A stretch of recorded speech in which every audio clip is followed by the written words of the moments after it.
In this guide, I'm going to show you how to fix Snapchat data download not working. This is Aiden from JustBoz, and before we get into this guide, make sure to like the video and subscribe to the channel with all notifications on. It really does help with the channel and it lets us know that you want more content like this, so we greatly appreciate it. If at any point throughout this guide you did have any questions, just ask them down in the comment section below and we can help you out further. I'm going to be doing my best to reply to every single comment down there.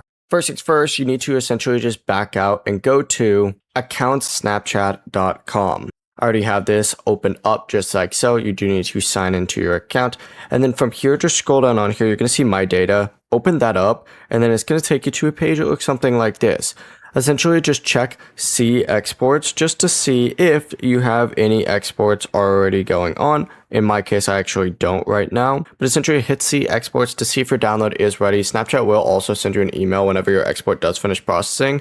If it is still processing, larger exports can take longer, so you just gotta wait for Snapchat to finish preparing the file. But if the page itself isn't working, try switching between Wi-Fi and cellular data and then restart Snapchat or your browser. And you could also update Snapchat to the latest version and restart your phone. Then of course submit the data request again and download it from See Exports or your email whenever it becomes available. Before you do leave, make sure to like the video and subscribe to the channel with all notifications on. It really does help with the channel and it lets us know that you want more content like this. We'd greatly appreciate it. And if at any point throughout this guide you did have any questions, just ask them down in the comment section below and we can help you out further. I'm going to be doing my best to reply to every single comment down there. Peace.